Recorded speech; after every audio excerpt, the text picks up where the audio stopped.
for answering that prayer. Let's praise God.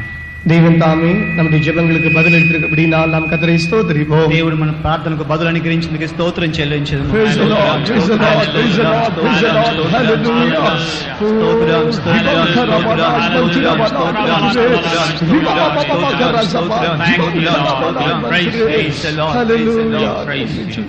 Thank you, Jesus. Let us turn to the book of Zechariah, chapter 4, and let's read verses 6 to 10. சகரியாவின் புஸ்தகம் 4ஆம் அதிகாரம் 6 முதல் 10 வரை உள்ளதான வசனங்களை நாம் வேத பகுதிகளை திருப்பி வாசிப்போமாக. జకరియా 4వ అధ్యాయం 6వ వాక్యం నుండి 10వ వాక్యం వరకు చదువుకుందాము. அப்பொழுது அவர் செருபாபேலுக்கு சொல்லப்படுகிற கர்த்தருடைய வார்த்தை என்னவென்றால், பலத்தினாலும் அல்ல பராக்கிரமத்தினாலும் அல்ல என்னுடைய ஆவியினாலே ஆகும் என்று சேனைகளின் கர்த்தர் சொல்கிறார். பெரிய பர்வதமே நீ எம்மாத்திரம், செருபாபேலுக்கு முன்பாக நீ சமபூமி ஆவாய். தலைக்கலை அவன் கொண்டு வருவான், அதற்கு கிருபை உண்டாவதாக கிருபை உண்டாவதாக என்று ஆர்ப்பரிப்பார்கள் என்றார். பின்னும் கர்த்தருடைய வார்த்தை எனக்கு உண்டாகிய அவர், செருபாபேலின் கைகள் இந்த ஆலயத்துக்கு அஸ்திவாரம் போட்டது, அவன் கைகளே இதை முடித்து தீர்க்கும். அதனால் சேனைகளின் கர்த்தர் என்னை உங்களிடத்திற்கு அனுப்பினார் என்று அறிவாய். அற்பமான ஆரம்பத்தின் நாளை யார் அசட்டை பண்ணலாம்? பூமி எங்கும் சுற்றி பார்க்கிறவர்களாகிய கர்த்தருடைய 7 கண்களும் செருபாபேலின் கையில் இருக்கிற தூக்குநூலை சந்தோஷமாய் பார்க்கிறது என்றார். Then he answered and spake unto me, saying, This is the word of the Lord unto Zerubbabel, saying, Not by might nor by power, but by my spirit, said the Lord of hosts. Who art thou, O great mountain? Before Zerubbabel thou shalt become a plain, and he shall bring forth the headstone thereof with shoutings, crying, Grace, grace unto it. Moreover, the word of the Lord came unto me, saying, The hands of Zerubbabel have laid the foundation of this house, his hand shall also finish it. And thou shalt know that the Lord of hosts hath sent me unto you. For who hath despised the day of small things? For they shall rejoice, and shall see the plummet in the hand of Zerubbabel with those 7. They are the eyes of the Lord, which run to and fro through the whole earth. అప్పుడతడు నాతో ఇట్లనెను, జెరుబ్బాబెలు నాకు ప్రత్యక్షమగు యెహోవా వాక్కు ఇదే, శక్తి చేతనైనను బలము చేతనైన కాక నా ఆత్మ చేతని ఇది జరుగును. నీ సైన్యములకు అధిపతికి యెహోవా సెలవిచ్చెను. గొప్ప పర్వతమా, జెరుబ్బాబెలును అడ్డగించుటకు నీవే మాత్రపు దానవు, నీవు చదును భూమి అగుదువు, కృప కలుగును కాక అని జనులు కేకలు వేయగా అతడు పై రాయి తీసుకుని పెట్టించును.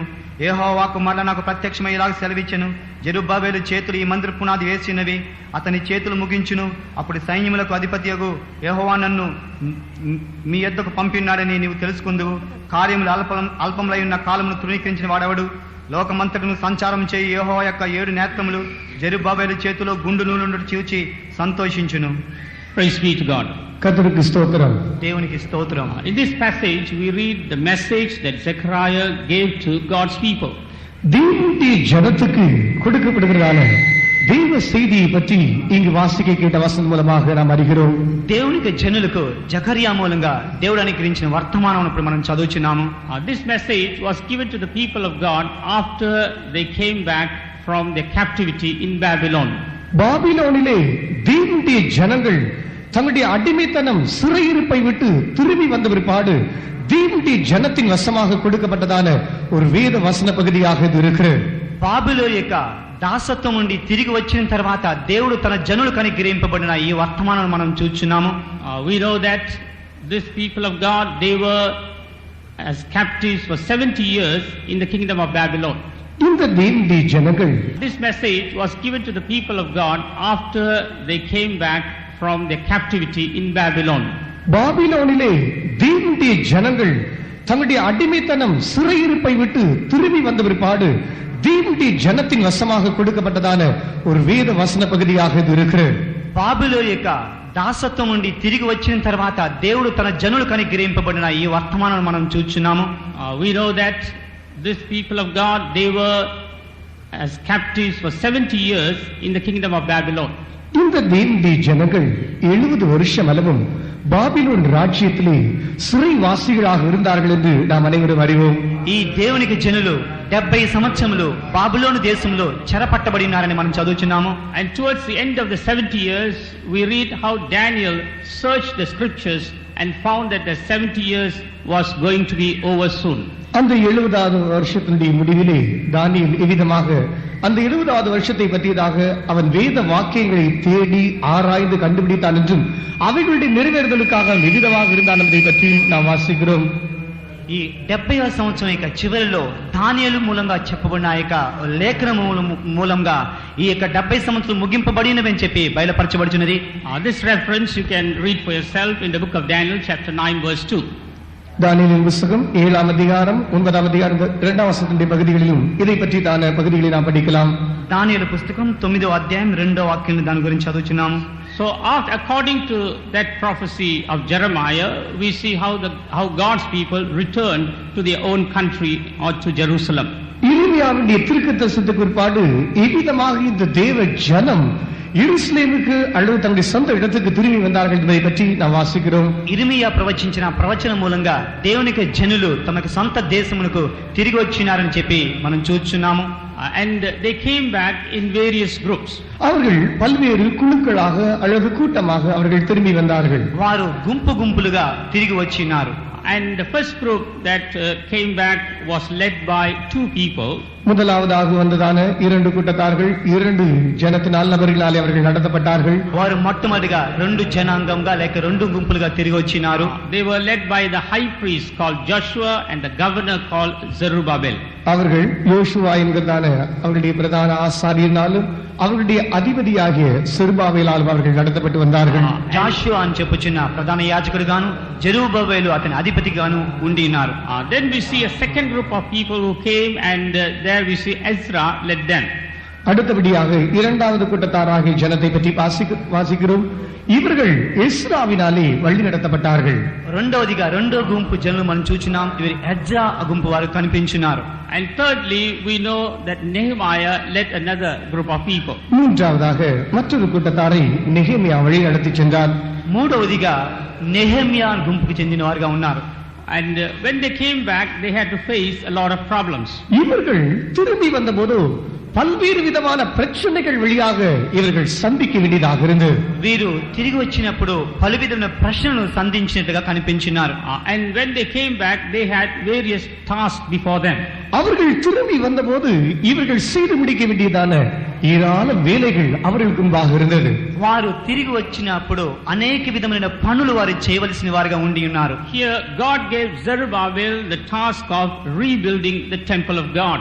தேவனுடைய ஆலயத்தை எவ்விதமாக இந்த செருபாபேல் திரும்ப கட்டி எழுப்ப வேண்டும் என்பதை பற்றியதான இந்த காரியத்தின் விவரத்தை இங்கு தேவனே இவருக்கு கொடுப்பதை பற்றி இங்கு வாசிக்கிறோம். ఈక జెరుబ్బయేలు ఏ విధంగా ఈక మందిరమును కట్టి ముగించాలని చెప్పి దేవునికి ఆత్మని వారు బయలుపరుచున్నట్టుగా చూస్తున్నాం. And we read about Ezra, how he came and established the various laws and other ceremonial things in the temple. இந்த ஆலயத்துக்குள் எவ்விதமாக அவர்கள் வழிபாடு செய்ய வேண்டும், எவ்விதமாக ஆசரிக்க வேண்டும் என்கிறதான சட்டமுறைகள், விதிமுறைகள், நியமங்களை பற்றியதான காரியங்களை எஸ்ரா அவர்களுக்கு வகுத்து வைத்தான் என்பதை பற்றி நாம் காண்கிறோம். ఆ యొక్క ఆలయంలో ఎటువంటి చట్టములు ఎటువంటి కార్యములు ఆచరించవలెను అని ఎజ్రాకు బయలుపరచబడినట్లుగా చూస్తున్నాం. When Nehemiah came back he had to build the walls of Jerusalem. நெகேமியா இவன் திரும்பி வந்தபோது எருசலேமினுடைய மதில் சுவரை திரும்பி எடுத்து கட்ட வேண்டியதாக இருந்தது. నెహెమియా తిరిగి వచ్చినప్పుడు యెరూషలేముకు గోడలు ఏ విధంగా కట్టబడాలని చెప్పబడినట్లుగా చూస్తున్నాం. And during these days we see there were 3 main prophets who prophesied and encouraged the people of God. இந்த காலகட்டத்தில் தானே 3 தேவனுடைய தீர்க்கதரிசிகள் எழும்பி இப்படிப்பட்டதான ஜனங்களை இந்த செயல்கள் கிரியைகளை நடப்பிக்கும்படியாக உற்சாகப்படுத்தி வந்தார்கள். ఈ విధంగా ముగ్గురు ప్రవక్తలు లేచి దేవునికి జనులను ఇటువంటి కార్యములు చేయటకు ఉత్సాహపరిచినట్లుగా చూస్తున్నాం. The prophet Zechariah and Haggai we see they prophesied during the earlier part. இவர்களுடைய முந்தின பகுதிகளில் ஆகாய் தீர்க்கதரிசியும் சகரியா தீர்க்கதரிசியும் தீர்க்கதரிசனம் உரைத்தார்கள் என்று பார்க்கிறோம். దీనికి ముందున్న కార్యములను జకరియా మరియు హగ్గై ప్రవక్తలు బయలుపరిచినట్టుగా చూస్తున్నాం. And the prophet Malachi prophesied during the latter part of this building. இந்த இவருடைய கிரியைகளுடைய பின்பகுதியில் மல்கியா தீர்க்கதரிசி தீர்க்கதரிசனம் உரைத்தார். మలాకి దీని తర్వాత కార్యమును బయలుపరిచినట్లుగా చూస్తున్నాం. Praise be to God. கர்த்தருக்கு ஸ்தோத்திரம். దేవునికి స్తోత్రం. Here they had to build the temple of God and they had to build the walls of Jerusalem. இந்த இடத்தில் இவர்கள் எருசலேமுடைய ஆலயத்தையும் அந்த மதில்களையும் கட்ட வேண்டியதாக இருந்தது நாம் பார்க்கிறோம். ఇక్కడ వీరు యెరూషలేముకి ఆలయమును దాని యొక్క గోడను నిర్మించవలెను అని మనం చదువుచున్నాం. But when we read through these prophecies in the book of Zechariah and Haggai, சகரியா, ஆகாய் இப்படிப்பட்டதான தீர்க்கதரிசன ஆகமங்கள் வழியாக நாம் படிக்கும்போது ఇక జకరియా హగ్గై ప్రవచనములు పూర్తి అయినప్పుడు we see that certain prophecies have to be fulfilled in our lives during this time. இந்த காலகட்டத்தில் ஜீவிக்கிறதான நம்முடைய வாழ்க்கையிலும் கூட நிறைவேற வேண்டியதான சில தீர்க்கதரிசனத்தினுடைய அம்சங்கள் அதற்குள் அடங்கி இருக்கின்றன, நமக்கு பொருந்துகின்றன என்று அறியக்கூடியதாக இருக்கிறது. మనకి జీవితంలో అనగా మనం జీవిస్తున్న ఈ కాలంలో మన పక్కగా నెరవేర్చబడవలసిన ఇంకను మిగిలిన కొన్ని ప్రవచనం గురించి మనం నేర్చుకునబోచున్నాం. That's why in the 3rd chapter we read even a prophecy about Jesus Christ. 3ஆம் அதிகாரத்தில் நாம் படிக்கும்போது ஆண்டவராகிய இயேசு கிறிஸ்துவை பற்றியதான தீர்க்கதரிசன வாசகங்களை நாம் படிக்கிறோம். 3వ అధ్యాయం మనం చూసినప్పుడు ప్రభువైన యేసుక్రీస్తుని గురించిన ప్రవచనం మనం చూస్తున్నాము. In verse 8 and the last portion we read, for behold I will bring forth my servant the branch. இங்கு 8ஆம் வசனத்தில் நாம் படிக்கும்போது இது கிளை எனப்பட்டவராகிய என் தாசனை நான் வர பண்ணுவேன் என்று அவர் சொல்கிறார். 8th verse, the last portion. 3వ అధ్యాయం 8వ వాక్యం చివర్లో మనం చదువుతున్నది ఏమిటంటే, இதோ கிளை எனப்பட்டவராகிய என் தாசனை நான் வரப்பண்ணுவேன். For behold, I will bring forth my servant, the branch. Praise be to God. கர்த்தருக்கு ஸ்தோத்திரம். దేవునికి స్తోత్రం. So this prophecies has got various fulfillments. இந்த தீர்க்கதரிசனத்துக்கு பல்வேறு பகுதிகளாக நிறைவேறுதலுடைய பகுதிகள் அமைந்திருக்கின்றன. ఈ ప్రవచనములు ఇంకను నెరవేరవలసిన భాగములైనవి. But when we come to the key verses that we read earlier, நாம் சற்று முன்பே வாசிக்க கேட்டதான மூல வசன பகுதிக்கு நாம் கடந்து வரும்போது சற்று முன்பு வாசிக்க கேட்ட மூல பகுதி the key verse,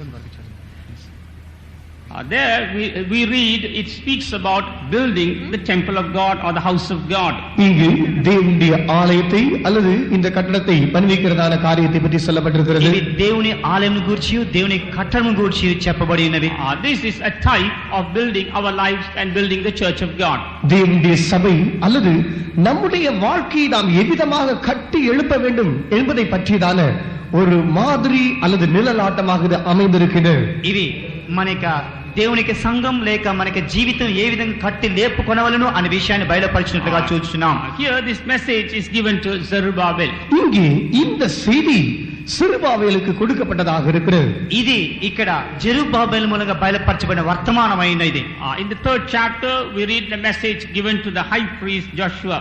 3ஆம் அதிகாரத்தில் பிரதான ஆசாரியனாகிய யோசுவாவுக்கு அருளப்பட்டதான தேவனுடைய வசனத்தை பற்றி வாசிக்கிறோம். 3వ అధ్యాయం ప్రధాన యాజకుడైన యెహోషువ యొక్క వర్తమానమైనది.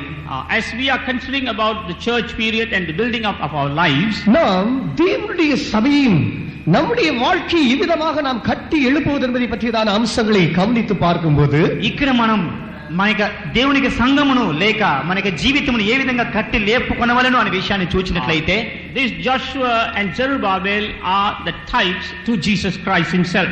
இந்த யோசுவாவும் செருபாபேலும் ஆண்டவராகிய இயேசு கிறிஸ்துவுக்கு இவர்கள் நம்முடைய வாழ்க்கையில் கட்டுகிற விஷயத்தில் ஒரு மாதிரியாக இருக்கிறார்கள். ఈ యోషువ జెరుబ్బాబెలు ప్రభుని యేసుక్రీస్తు తన జీవితం ప్రభుని యేసుక్రీస్తుకి సాదృశ్యంగా కనిపించుచున్నాడు. These two people show the two important ministries that Jesus is doing in this New Testament period. இந்த யோசுவாவும் செருபாபேலும் இவர்கள் புதிய ஏற்பாட்டில் ஆண்டவராகிய இயேசு கிறிஸ்து நம்முடைய வாழ்க்கையில் செய்கிறதான இரண்டு விசேஷமான ஊழியத்தின் செயல்களுக்கு இவர்கள் மாதிரியாக இருக்கிறார்கள். ఈ భూమి మీద ప్రభుని యేసుక్రీస్తు తాను చేసిన సేవకు సాదృశ్యంగా యెహోషువ జెరుబ్బాబెల్ చేసిన కార్యములు కనిపించినవి. When we turn to Hebrews chapter 3 and read verse 1, எபிரேயர் 3ஆம் அதிகாரம் 1ஆம் வசனத்துக்கு நம்முடைய வேத புத்தகங்களை நாம் திருப்பும்போது హెబ్రీయులకు రాసిన పత్రిక 3వ అధ్యాయం 1వ వాక్యానికి మనం తిరిగి వచ్చినప్పుడు, இப்படி இருக்க பரம அழைப்புக்கு பங்குள்ளவர்களாகிய பரிசுத்த சகோதரரை நாம் அறிக்கை பண்ணுகிற அப்போஸ்தலரும் பிரதான ஆசாரியருமா இருக்கிற கிறிஸ்து இயேசுவை கவனித்து பாருங்கள். Wherefore, holy brethren, partakers of the heavenly calling, consider the apostle and high priest of our profession, Christ Jesus. ఇందువలన పరలోక సంబంధమైన పిలుపులో పాలు పొందిన పరిశుద్ధ సహోదరులారా, మనం ఒప్పుకున్న దానికి అపోస్తలుడును ప్రధాన యాజకుడైన యేసు మీద లక్ష్యముంచుడి. here Christ is our high priest and he is also the apostle. இங்கு ஆண்டவராகிய இயேசு கிறிஸ்து இவரே அப்போஸ்தலரும் நமது பிரதான ஆசாரியருமாக இருக்கிறார். ఇక్కడ మనం చూచినట్లయితే ప్రభుని యేసుక్రీస్తు అపోస్తలుగాను ప్రధాన యాజకుడుగాను కనిపించుచున్నాడు. He is doing these two ministries in our personal lives and in the church of God today. நம்முடைய தனிப்பட்ட வாழ்க்கையிலும் தேவனுடைய சபையிலும் இன்றைக்கு இந்த இரண்டு விதமான ஊழியங்களை இவர் செய்து கொண்டே இருக்கிறார். ఇప్పుడు మన యొక్క దేవునికి సంఘంలోను మన యొక్క ప్రత్యేకమైన జీవితంలోను కూడా ఇటువంటి రెండు సేవలను చేసుకుంటూనే ఉన్నాడు. These two ministries are essential to build up our lives and to build up the church of God. நம்முடைய வாழ்க்கையும் தேவ சபையும் கட்டி எழுப்புவதற்கு இவ்விதமான இரண்டு விதமான ஊழியங்கள் அவசியமே. మనకి జీవితంలోను దేవునికి సంఘములోను కట్టి లేపుటకు ఇటువంటి రెండు సేవలు అవసరమైనవి. We have to be prepared for the coming of the Lord. ஆண்டவராகிய இயேசு கிறிஸ்துவின் வருகைக்கு நாம் அனைவரும் ஆயத்தமுள்ளவர்களாக இருக்க வேண்டும். ప్రభుని యేసుక్రీస్తు యొక్క రాకడకు మనలో అందరూ కూడా దేవునికి సిద్ధపరచబడాల్సినది. And for that we should be built up according to the plan of God. அதற்காக நாம் நம்மை தேவனுடைய திட்டத்தின்படியே கட்டி எழுப்ப வேண்டியது நமக்கு அவசியமாக இருக்கிறது. అందు నిమిత్తం మనలను దేవునికి ఉద్దేశం అనుసరించి కట్టబడట అవసరమైనది. And for that only this message was given to Zerubbabel. இதன் நிமித்தமாகவே இந்த தேவ செய்தி இந்த செருபாபேலுக்கு அருளப்பட்டிருக்கிறது. అందు నిమిత్తమే ఈ యొక్క దేవుని యొక్క వర్తమానం ఈ యొక్క జెరుబాబెలునకు అనుగ్రహింపబడినది. Praise be to God. தேவனுக்கு ஸ்தோத்திரம் உண்டாவதாக. దేవునికి స్తోత్రం కలుగును గాక. In verse 6 we read, 6ஆம் வசனத்தில் இவ்விதமாக நாம் வாசித்தோம். 6వ వాక్యంలో ఈ విధంగా మనం చదువుచున్నాం. Here it says, this is the word of the Lord unto Zerubbabel, saying, not by might, not by power, but by my spirit, saith the Lord of hosts. செருபாபேலுக்கு சொல்லப்படுகிற கர்த்தருடைய வார்த்தை என்னவென்றால், பலத்தினாலும் அல்ல பராக்கிரமத்தினாலும் அல்ல என்னுடைய ஆவியினாலே ஆகும் என்று சேனைகளின் கர்த்தர் சொல்கிறார். జెరుబాబెలునకు ప్రత్యక్షముగా యెహోవా వాక్కు ఇదే, శక్తి చేతనైను బలము చేతనైనే కాక నా ఆత్మ చేతనే ఇది జరుగునని సైన్యములకు దిగు యెహోవా సెలవిచ్చెను. For these two ministries to be done in our lives, இந்த இரண்டு விதமான ஊழியங்களும் நம்முடைய ஜீவியத்தில் நிறைவேற்றப்பட வேண்டும் என்றால், ఈ రెండు విధమైన సేవలు మనకి జీవితంలో నెరవేర్చబడాలి అంటే, it is through the power of God, it is through the spirit of God. அது தேவனுடைய பலத்தினாலும் தேவனுடைய ஆவியினால் மாத்திரமே சாத்தியமாகும். ఇది దేవుని యొక్క బలము చేతను దేవుని యొక్క ఆత్మ చేతను మాత్రమే సాధ్యమగును. That's the reason why God is pouring out his spirit in these days. இது நிமித்தமாகவே இந்த நாட்களிலும் இதோ தேவன் தம்முடைய ஜனத்தின் மத்தியில் தமது ஆவியை ஊற்றிக்கொண்டே இருக்கிறார். ఇందు నిమిత్తమే దేవుడు తన జనుల మధ్యలో తన ఆత్మను కుమ్మరించుతూనే ఉన్నాడు. It is for that purpose that is pouring out the power of God in our lives in these days. இது நிமித்தமாகவே இந்த நாட்களிலும் இதோ தேவன் தமது வல்லமை தமது சத்துவத்தை நம்முடைய ஜீவியத்தில் அனுப்பி கொண்டே இருக்கிறார். ఇందు నిమిత్తమే దేవుడు తన శక్తిని బలమును మన మధ్యలో పంపుచూనే ఉన్నాడు. Praise be to God. தேவனுக்கு மகிமை உண்டாவதாக. దేవునికి స్తోత్రం కలుగును గాక. Verse 7 when we read, 7ஆம் வசனத்தில் நாம் வாசிக்கும்போது, 7వ వాక్యం మనం చదువుచున్నప్పుడు, who art thou, O great mountain? இங்கு விதமாக சொல்லப்பட்டிருக்கிறது, பெரிய பர்வதமே நீ எம்மாத்திரம், గొప్ప పర్వతమా నీవేం మాత్రం, before Zerubbabel thou shalt become a plain. செருபாபேலுக்கு முன்பாக நீ சமபூமி ஆவாய். జెరుబాబెలుకి ముందు నీవెంత మాత్రం. This shows that there are various obstacles in our life for us to be built up as the house of God. இதை பற்றி நாம் பார்க்கும்போது, நாம் நம்முடைய வாழ்க்கை அல்லது ஜீவியத்தை தேவனுடைய ஒரு ஆலயமாக கட்டி எழுப்புவதற்கு பல்வேறு தடைகள் நம்முடைய வாழ்க்கையிலும் கூட உண்டு என்பதை பற்றி நாம் அறிகிறோம். దీన్ని బట్టి మనం చూసినట్లయితే మనకి జీవితంలో దేవునికి ఆనందంగా మార్చబట్టకు పలువిధైన అభ్యంతరములు మన ముందు ఉన్నవి అని మనం చూస్తున్నాం. Here the word of God tells us that this mountain are not going to be removed. இங்கு கர்த்தருடைய வார்த்தையானது இந்த பெரிய பர்வதம் அப்படியே முற்றிலுமாக அகற்றப்பட்டு போகும் என்று சொல்லவில்லை. ఇక్కడ ఈ పర్వతం సంపూర్ణంగా నిర్మూలం చేయబడని చెప్పబడలేదు. But this mountain has to be brought down and be made a plain. இந்த பெரிய பர்வதம் அது கீழே தாழ்த்தப்பட்டு அது சமபூமியாக்கப்பட வேண்டும். ఆ యొక్క గొప్ప పర్వతము కింద పడి భూమికి చదునాగును అని చెప్పబడినది. This mountain, as we saw earlier, shows the various obstacles in our lives. இந்த பர்வதம் என்று சொல்லும்போது நான் ஏற்கனவே சொன்னபடி நம்முடைய வாழ்க்கைக்கு எதிராக வருகிறான பெரிய பெரிய தடைகளை இது காண்பிக்கிறது. ఈ పర్వతము అని చెప్పుచున్నది మనకి జీవితం జీవితంలో ఆటంకపరచబడుచున్న పలువిధ సమస్యలు అని చెప్పబడుచున్నవి. It could be a mountain of unbelief. ஒருவேளை அவிசுவாசம் என்கிறதான ஒரு பர்வதமாக அது உனக்கு இருக்கலாம். అవిశ్వాసం అనేది ఒక పర్వతంగా ఉండవచ్చును. It could be a mountain of reproaches. ஒருவேளை நிந்தை என்று சொல்கிறோமே, இப்படிப்பட்டதான ஒரு பர்வதமாக அது உனக்கு இருந்து கொண்டிருக்கலாம். మన కలుగుచున్న పలువిధ నిందలు ఒక గొప్ప పర్వతంగా కనిపించవచ్చును. Or it could be a mountain of sufferings in our lives. ஒருவேளை உன்னுடைய வாழ்க்கையில் இருக்கிறதான பாடுகள், கஷ்டங்கள், இவைகள் உனக்கு பர்வதம் போல் நின்று கொண்டிருக்கலாம். ఒకవేళ మనకి జీవితంలో కలుగుచున్న బాధలు, శ్రమలు ఇటువంటి గొప్ప పర్వతంగా ఉండవచ్చును.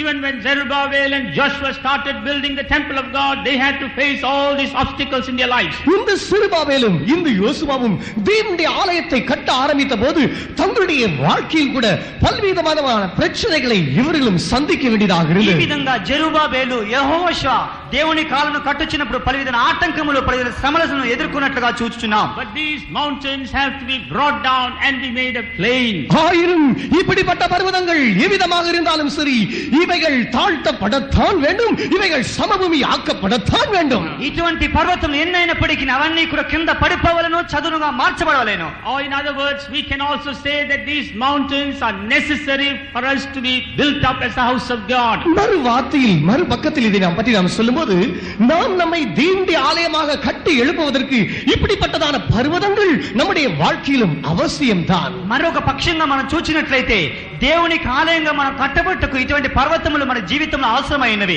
And we cannot build ourselves depending on our own strength. நம்முடைய சொந்த பலத்தை சார்ந்து நாம் நம்முடைய இந்த ஆலயத்தை கட்டி எழுப்ப முடியாது. మనకి సొంత బలము చేతనో శక్తి చేతనో మనం దేవుని ఆలయంగా కట్టబడడానికి వీలు లేదు. And for that only God gives us His grace. இது நிமித்தமாகவே தேவன் தமது கிருபையை நமக்கு கொடுக்கிறார். ఇందు నిమిత్తమే దేవుని తన యొక్క కృపను మనకు అనుగ్రహించుచున్నాడు. That's why we read, and He shall bring forth the headstone thereof with shoutings, crying, grace, grace unto it. இதை பற்றி நாம் வாசிக்கும் போது, தலைக்கல்லை அவன் கொண்டு வருவான், அதற்கு கிருபை உண்டாவதாக, கிருபை உண்டாவதாக என்று ஆர்ப்பரிப்பார்களாம். అందు నిమిత్తమే జనులు కృప కలుగును గాక, కృప కలుగును గాక అని శబ్దం చేయుచున్నారు. It is through the grace of God that we could be built up as house of God. இந்த தேவனுடைய ஆலயத்தை நாம் நமக்குள் கட்டி எழுப்புவது தேவனுடைய கிருபையினால் மாத்திரமே. ఈ విధంగా మనకి జీవితం దేవుని కాలంగా కట్టుట దేవునికి కృప మాత్రమే. And for that only the word of God says that the race is not for the swift nor the battle for the strong. இது நிமித்தமாகத்தான் தேவனுடைய வார்த்தையானது இப்படிப்பட்டதான யுத்தமானது பலசாலிகளுக்கோ அல்லது தீவிரப்பட்டவர்களுக்கோ அல்ல என்று சொல்லப்பட்டிருக்கிறது. అందు నిమిత్తమే దేవుని వాక్యం చెప్తున్నది ఇది బలశాలులకో లేక జ్ఞానవంతులకో కాదని చెప్పబడుచున్నది. In the book of Ecclesiastes chapter 9 verse 11 when you read, பிரசங்கி 9 அதிகாரம் 11 வசனத்தை நாம் வாசிக்கும்போது, ప్రసంగి 9వ అధ్యాయం 1వ వాక్యం మనం చదివినప్పుడు there we see the race is not for the swift. இங்கு வாசிக்கும்போது ஓடுகிறதற்கு வேகமுள்ளவர்களின் வேகமும் 9:11. ప్రసంగి 9:11 The race is not for the swift. ஓடுகிறதற்கு வேகமுள்ளவர்களின் வேகமும் And the battle is not for the strong. யுத்தத்துக்கு சௌரியவான்களின் சௌரியமும் போதாது. నీతిమంతులను జ్ఞానులను వారి కీళ్లను దేవుని వశమును సంగతిని, స్నేహం చేయటైను ద్వేషించటైను మనుషుల వశము లేదని సంగతిని. Praise be to God. கர்த்தருக்கு ஸ்தோத்திரம். దేవునికి స్తోత్రం. The word of God says we cannot build up ourselves with our own strength. நம்முடைய சொந்த பலத்தை வைத்து நாம் நம்முடைய ஜீவியத்தை கட்ட முடியாது என்று கர்த்தருடைய வேதம் சொல்கிறது. మనకి సొంత బలము చేత దేవునికి ఆలయమును కట్టుటకు వీలు లేదని దేవుని వాక్యం బయలుపరిచినది. In this Christian life we have got a race to run, we have got a battle to fight. இந்த கிறிஸ்தவ வாழ்க்கையில் நாம் ஓட வேண்டியதான ஒரு ஓட்டமும் நாம் செய்ய வேண்டியதான ஒரு யுத்தமும் நமக்கு உண்டு. ఈ క్రైస్తవ జీవితంలో మనం పరిగెత్తవలసిన పందెమును, మనం చేయవలసిన యుద్ధమును ఉన్నది. For both these two we have to depend on the strength of God. இவைகள் இரண்டையும் நாம் செய்து முடிப்பதற்கு தேவ பலத்தையே நாம் சார்ந்திருக்க வேண்டியது நமக்கு அவசியமாக இருக்கிறது. ఈ రెండును మనం చేయుటకు దేవునికి బలము మూలంగానే వీలవచ్చినట్లుగా మనం చూస్తున్నాం.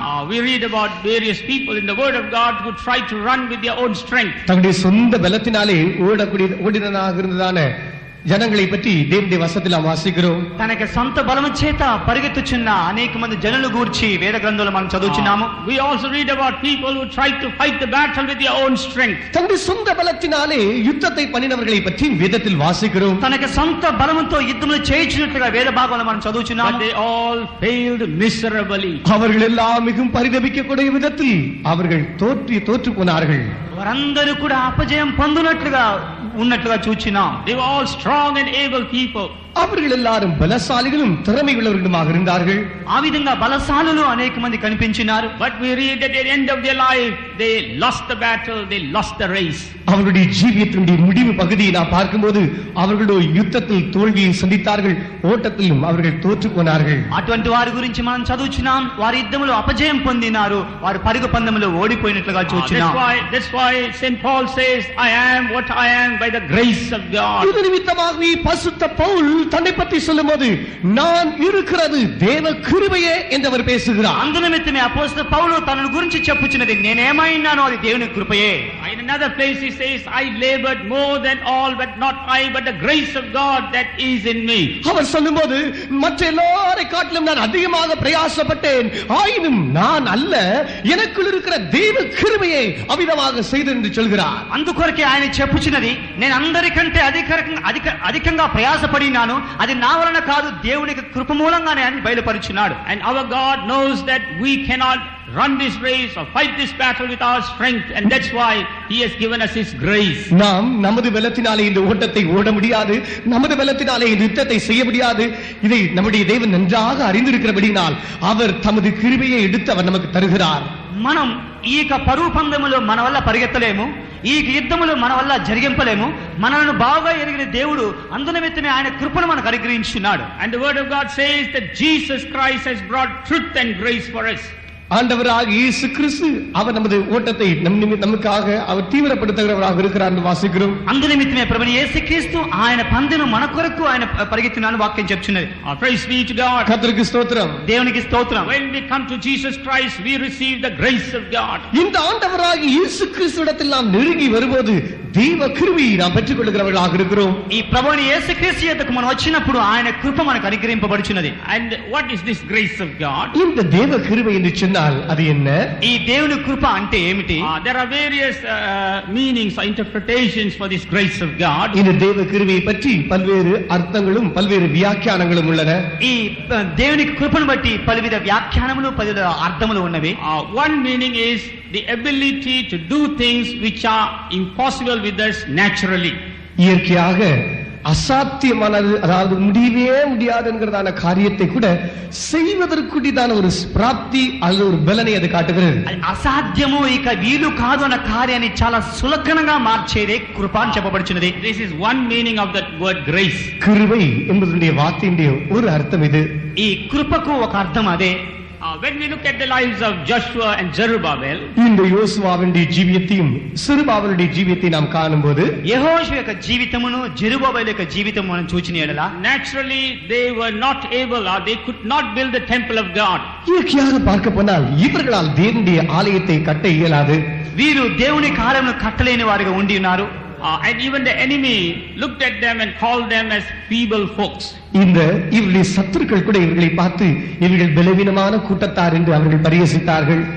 వారిని శత్రులు చూచి బలహీనంగా ఉన్నారని చెప్పి పరిహాసం చేసినారు. Even this morning you and me, we may appear weak in the sight of people. இந்த காலை வேளையில் நீயும் நானும் கூட மற்ற ஜனத்தார் முன்பாக ஒரு பலவீனமான ஒரு கூட்டத்தாராக நாம் காணப்பட்டுக் கொண்டிருக்கலாம்.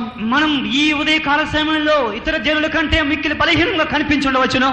But what does the word of God say? ஆயினும் கர்த்தருடைய வசனம் நம்மை பார்த்து என்ன சொல்கிறது? అయితే దేవుని వాక్యం మనల్ని చూచి ఏమి చెప్పుచున్నది? Not by might nor by power but by my spirit says the Lord of hosts. பலத்தினாலும் அல்ல பராக்கிரமத்தினாலும் அல்ல என் ஆவியினாலே ஆகும் என்று இதோ சேனைகளின் கர்த்தர் சொல்கிறார். బలము వలన కాదు, శక్తి వలన కాదు, ఇదిగో నా యొక్క ఆత్మ వలనే ఆగునని దేవుడు సెలవిచ్చుచున్నాడు. If we believe the power of God, தேவனுடைய வல்லமை இந்த சத்துவத்தை நாம் விசுவாசிப்போம் என்றால், దేవునికి శక్తిని మనం విశ్వసించినట్లయితే, if we could believe the spirit of God, தேவனுடைய ஆவி நாம் விசுவாசிப்போம் என்றால், దేవునికి ఆత్మను మనం విశ్వసించిన యెడల we can receive the grace that comes from the spirit and the power of God. இந்த தேவ ஆவியினாலும் தேவ பலத்தினாலும் நம்மை நோக்கி வருகிறான தேவ கிருபையை நாம் பெற்றுக் கொள்கிறவர்களாக இருப்போம். దేవునికి శక్తి, దేవునికి బలం, దేవుడు మనకు అనుగ్రహిస్తున్న కృప మూలంగా మనం కార్యం నెరవేర్చుకుంటున్నాం. Through the grace of God it shall be possible. தேவனுடைய கிருபையினாலே இந்த காரியம் சாத்தியமாகும். దేవునికి కృప వలన ఈ కార్యం సాధ్యమగును. Praise be to God. தேவனுக்கு மகிமை உண்டாவதாக. దేవునికి మహిమ కలుగును గాక. And the other meaning for the word grace, கிருபை என்கிற வார்த்தைக்கு மற்றொரு அர்த்தம் என்னவென்றால் కృప అని చెప్పుటకు మరొక అర్థం ఏమిటంటే receiving the fullness of God into our lives. தேவனுடைய பரிபூர்ணம் அல்லது நிறைவை நம்முடைய வாழ்க்கைக்குள் அப்படியே கொண்டு வந்து சேர்ப்பது. దేవుని యొక్క సంపూర్ణతను మనం పొందుకొనుటయే. And that is the whole plan and purpose of God. தேவனுடைய முழுமையான திட்டமும் நோக்கமும் இதுவாகவே இருக்கிறது. దేవునికి పూర్ణ చిత్తం అదే. He has called us, He has chosen us so that we may receive the fullness of God into our lives. நம்முடைய வாழ்க்கைக்குள் இந்த தேவனுடைய கிருபையின் பரிபூரணத்தை நாம் அடையும்படிக்கு அவர் நம்மை அழைத்தும் அவரே நம்மை தெரிந்து கொண்டும் இருக்கிறார். మనకి జీవితంలో దేవుని యొక్క కృపను దేవుని యొక్క సంపూర్ణతను పొందుట కొరకే దేవుడు మనల్ని పిలిచి ఆయన ఏర్పరచుకుని ఉన్నాడు. And the word of God says God is able to make all grace abound toward you.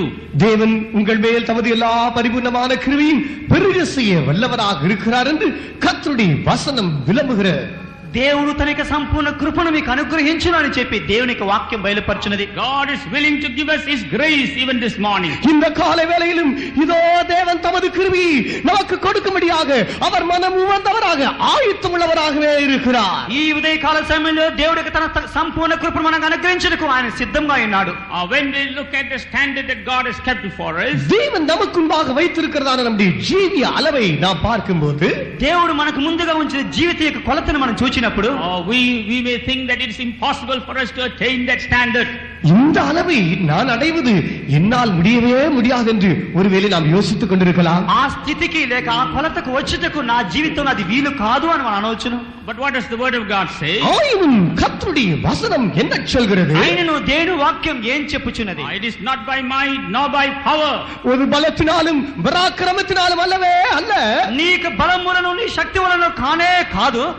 But by my grace saith the Lord. என்னுடைய பலத்தினால் என்னுடைய இந்த கிருபையினாலே இது சாத்தியம் ஆகும் என்று இதோ கர்த்தர் சொல்கிறார். నా ఆత్మ మూలంగా నా కృప మూలంగా నీకు అది సాధ్యమగును అని దేవుడు బయలుపరిచినాడు. By my spirit it shall be possible saith the word of God. என்னுடைய ஆவியினாலே ஆகும் என்று கர்த்தருடைய வசனம் விளம்புகிறது. నా ఆత్మ మూలంగా నీకు సాధ్యం అని దేవుని వాక్యం బయలుపరిచినది. Praise be to God. கர்த்தருக்கு ஸ்தோத்திரம். దేవునికి స్తోత్రం. Here we also read in the 9th verse. 9ஆம் வசனத்தில் நாம் இங்கு வாசிக்கும்போது 9వ వాక్యంలో మనం In చదువుచున్నప్పుడు Zechariah chapter 4 verse 9. சகரியாவின் புத்தகம் 4ஆம் அதிகாரம் 9ஆம் வசனம். జకరియా 4వ అధ్యాయం 9వ వాక్యం. The hands of Zerubbabel have laid the foundation of this house, his hand shall also finish it, and thou shalt know that the Lord of hosts had sent me unto you. செருபாபேலின் கைகள் இந்த ஆலயத்துக்கு அஸ்திவாரம் போட்டது, அவன் கைகளே இதை முடித்து தீர்க்கும்.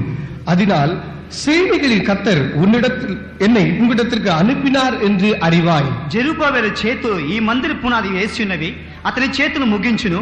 అప్పుడు సైన్యములకు అధిపతి యెహోవా నన్ను మీ యొద్దకు పంపినాడని నీవు తెలుసుకుందువు. Praise be to God. கர்த்தருக்கு ஸ்தோத்திரம். దేవునికి స్తోత్రం. Here we see a foundation being laid for the house of God. இங்கு தேவனுடைய ஆலயத்துக்கென்று இடப்படுகிறதான அஸ்திவாரத்தை குறித்து பார்க்கிறோம். ఇక్కడ దేవుని ఆలయం కొరకు వేయబడిన పునాదిని మనం చూస్తున్నాము. In any building we see a foundation is necessary. எந்த கட்டடத்தை எடுத்துக்கொண்டாலும் அதற்கென்று ஒரு அஸ்திவாரம் அவசியம்தான். ఏ కట్టడం కట్టవలైనా ఒక పునాది అవసరం. If the foundation is not laid properly, அஸ்திவாரம் சரியாக போடப்படாவிட்டால் పునాది సరైన విధంగా వేయలేనట్లయితే at one time later the building may collapse. பின்னே ஒரு நாளில் இந்த கட்டடம் அப்படியே இடிந்து விழுந்துவிடும். కొంతకాలం తర్వాత ఈ కట్టడం పడిపోవచ్చున్నది. That's why here we read the foundations were laid. ஆனால் தான் இங்கு கூட வாசிக்கும்போது அஸ்திவாரம் போடப்பட்டது என்று சொல்லப்பட்டிருக்கிறது. ఇక్కడ మనం చూస్తున్నప్పుడు పునాది వేయబడినది అని వ్రాయబడినది.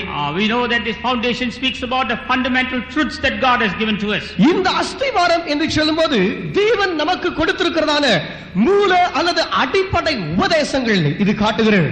ఇక పునాది అని చెప్పుచున్నది దేవుడు మనకు అనుగ్రహించిన లోతైన ఉపదేశములు బయలుపరిచినవి. It is on this foundation the house has to be built. இந்த அஸ்திவாரத்தின் மேலே இந்த ஆலயம் கட்டி எழுப்பப்பட வேண்டும். ఇక పునాది మీద ఈ ఆలయం కట్టి లేపవలేను. That speaks about building up our lives according to the plan of God. தேவனுடைய அந்த திட்டத்தின்படியே நாம் நமது வாழ்க்கையை கட்டி எழுப்புவதையே இது நமக்கு காண்பிக்கின்றது. దేవునికి ఉద్దేశం బట్టి మనకి జీవితం కట్టి లేపుటయే ఈ ఆలయం చూపించున్నది. To build up our lives according to the plan of God, we need the deeper teachings or higher teachings. நமது வாழ்க்கை தேவனுடைய திட்டத்தின்படி அப்படியே கட்டி எழுப்பப்படுவதற்கு தேவனுடைய உபதேசங்கள் இவைகள் நமக்கு அவசியமாக இருக்கின்றன. మనకి జీవితం దేవునికి ఉద్దేశం బట్టి కట్టి లేపబట్టకు దేవునికి లోతైన ఉపదేశం అవసరమైనవి. We read about the fundamental teachings and the teachings that leads us to perfection. நம்மை பூர்ணத்தை நோக்கி நடத்தி செல்கிறதான கடந்து போக செய்கிறதான மூல உபதேசங்களை பற்றி நாம் வாசிக்கிறோம்.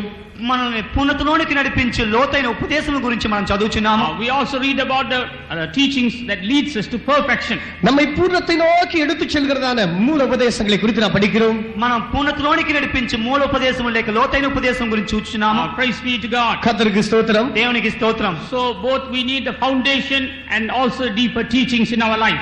நமக்கு அஸ்திவாரமும் தேவை, அதே நேரத்தில் ஆழமான உபதேசங்கள் போதனைகளும் நமக்கு தேவை. మనకు పునాది అవసరం, అదే విధంగా అసలు లోతైన ఉపదేశములు అవసరం. And here also we read a headstone being mentioned. அதே நேரத்தில் இங்கு தலைக்கல் என்று சொல்லப்பட்டிருப்பதையும் நாம் வாசிக்க கேட்டோம்.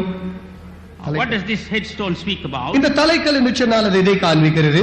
ఇక గుండు தலைக்கல் headstone 7 7th verse 7వ వచనం. లోకమందంతటిలో సంచారం చేయు యెహోవాకు 7 నేత్రములు జెరుబ్బాబెలు చేతిలో గుండు నూలుండుట చూచి సంతోషించును. So here the headstone speaks about the standard that God expects in our life. நம்முடைய வாழ்க்கையில் தேவன் எதிர்பார்க்கிற நம்முடைய ஜீவியத்தின் அளவை பற்றி இது நமக்கு காண்பிக்கின்றது. ఇక చేతి గుండు అని చెప్పుచున్నది మనకి దేవునికి ఆలయము కొలత ప్రకారం కట్టు విధానం చూపించున్నది. And we know that God, our standard is Christ himself.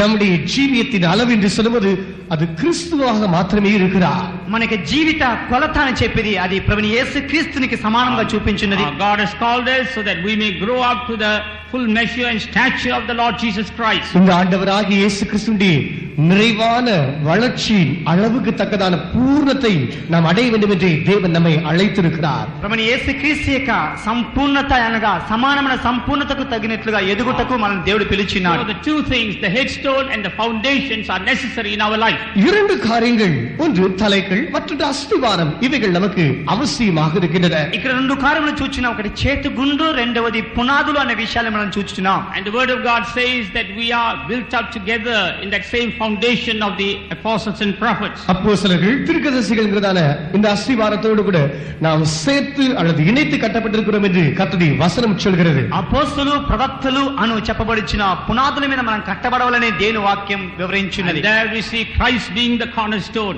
கிறிஸ்து இதற்கு மூலைக்கல்லாக இருக்கிறார். ఇక్కడ ప్రభుని యేసు క్రీస్తు మూలరాయిగా ఉన్నాడు. Ephesians chapter 2 verse 20. எபேசியர் 2ஆம் அதிகாரம் 20ஆம் வசனம். ఎఫెసీ 2:20. அப்போஸ்தலர் தீர்க்கதரிசிகள் என்பவருடைய அஸ்திவாரத்தின் மேல் கட்டப்பட்டவர்களுமாய் இருக்கிறீர்கள். அதற்கு இயேசு கிறிஸ்துதாமே மூலைக்கல்லாய் இருக்கிறார். கிறிஸ்து ముఖ్యమైన మూలరాయి ఉండగా అపోస్తలులు ప్రవక్తలు వేసిన పునాది మీద మీరు కట్టబడి ఉన్నారు. And are built upon the foundation of the apostles and prophets, Jesus Christ himself being the chief cornerstone.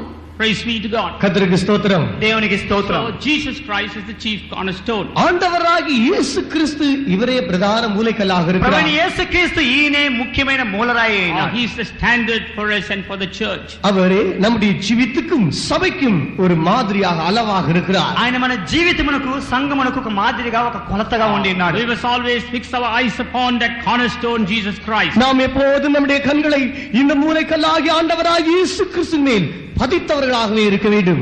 ఎప్పుడు మనకు ఆ యొక్క చేతుగుండున ప్రభుని యేసు క్రీస్తు మీద ఆనుకుని ఉన్నట్లుగా ఉంచవలెను. And we must be followers of those who are following Christ. கிறிஸ்துவை பின்பற்றுகிறவர்களை நாம் எப்போதும் பின்தொடர்கிறவர்களாக இருக்க வேண்டும். క్రీస్తుని వెంబడించే వారినే మనం వెంబడించిన వారుగా ఉండవలెను. When we look at Christ, நாம் கிறிஸ்துவை நோக்கி பார்க்கும்போது మనం యేసుని తేరి చూచినప్పుడు we are able to understand the mind of God. தேவனுடைய மனது அல்லது இந்த சிந்தையை நாம் அறிந்து கொள்வதற்கு எதுவாக దేవుని இருக்கிறது. యొక్క మనసును మనం తెలుసుకోగలం. We are able to understand the plan of God concerning our lives. நம்முடைய ஜீவியத்தை பற்றி இருக்கிறதான தேவனுடைய திட்டத்தை நாம் அறிந்து கொள்வதற்கு எதுவாக இருக்கின்றது. మన జీవితంపై ఉంచిన దేవుని యొక్క ఆలోచనను మనం గ్రహించగలం. But when we take our eyes away from Christ, நம்முடைய கண்களை ஆண்டவராகிய இயேசு கிறிஸ்துவை விட்டு நாம் திசை திருப்பும் போது మనం మన యొక్క నేత్రమును ప్రభుని యేసు క్రీస్తుని విడిచి వేరే పక్కన when we తిప్పినప్పుడు put our eyes upon any human being, நாம் நம்முடைய கண்களை அப்படியே எடுத்து ஏதாவது மனுஷன் மேல் வைக்கும் போது మన యొక్క నేత్రములు ఒక మనిషినిపై తిప్పినప్పుడు we may miss the mark. நாம் நம்முடைய இலக்கை தவற விடுவோம். మనం ఆ గురిని తప్పిపోచున్నాం. We may have a wrong understanding about God's things. நாம் தேவனுடைய காரியங்களை பற்றி பிற்பாடு தவறான விளக்கங்கள் உடையவர்களாக மாறிவிடுவோம்.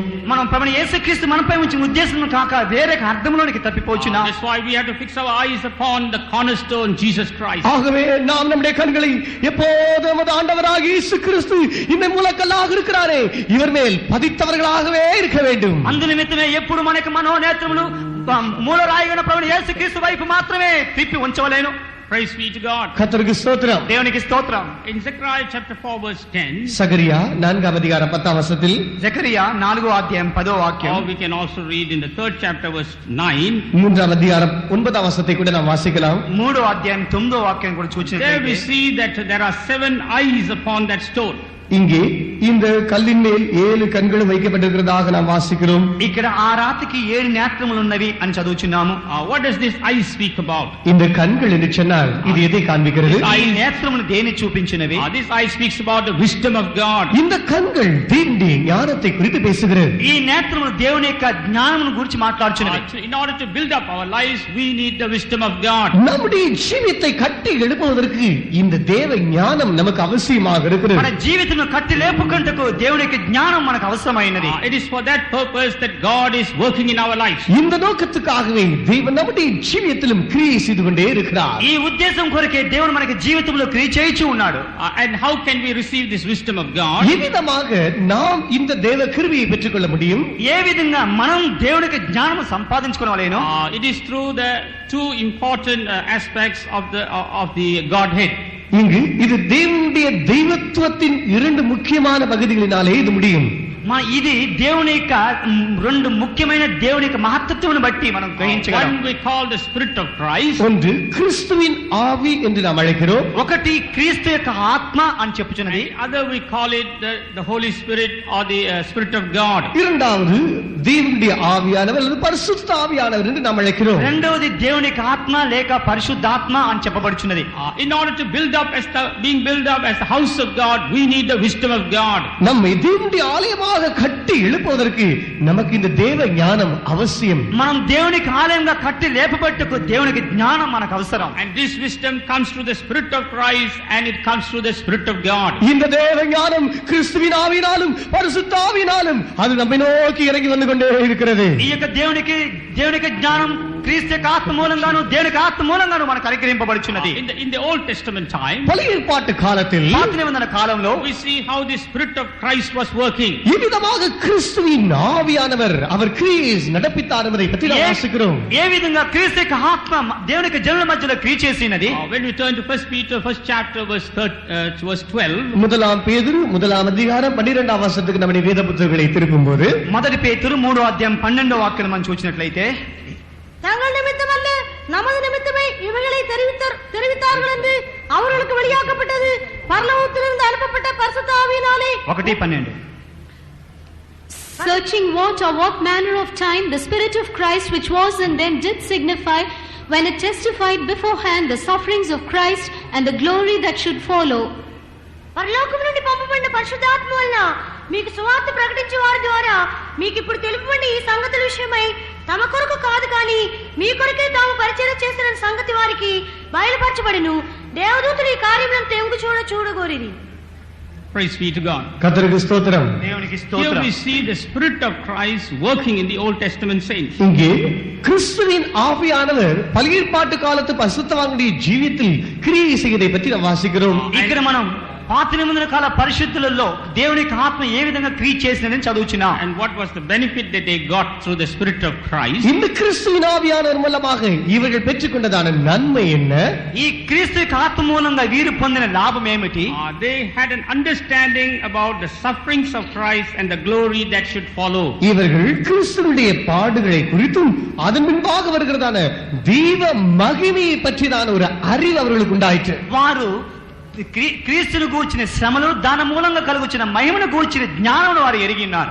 When we read the book of Isaiah chapter 53, ஏசாயாவின் புத்தகம் 53ஆம் அதிகாரத்தை நாம் படிக்கும்போது ஏசாயா புத்தகம் 53వ అధ్యాయం మనం చదివినప్పుడు there we see the prophet Isaiah describing about the life of Christ, the sufferings of Christ, and also the benefit or the outproduct of the sufferings of Christ. ஆண்டவராகிய இயேசு கிறிஸ்துவின் ஜீவியத்தையும் அவருடைய பாடுகளை பற்றியும் அதற்கு முன்பாக இருக்கிறதான மகிமையும் அதாவது பாடுகளுடைய பயனை பற்றியும் இங்கு அவர் உரைக்கிறார்.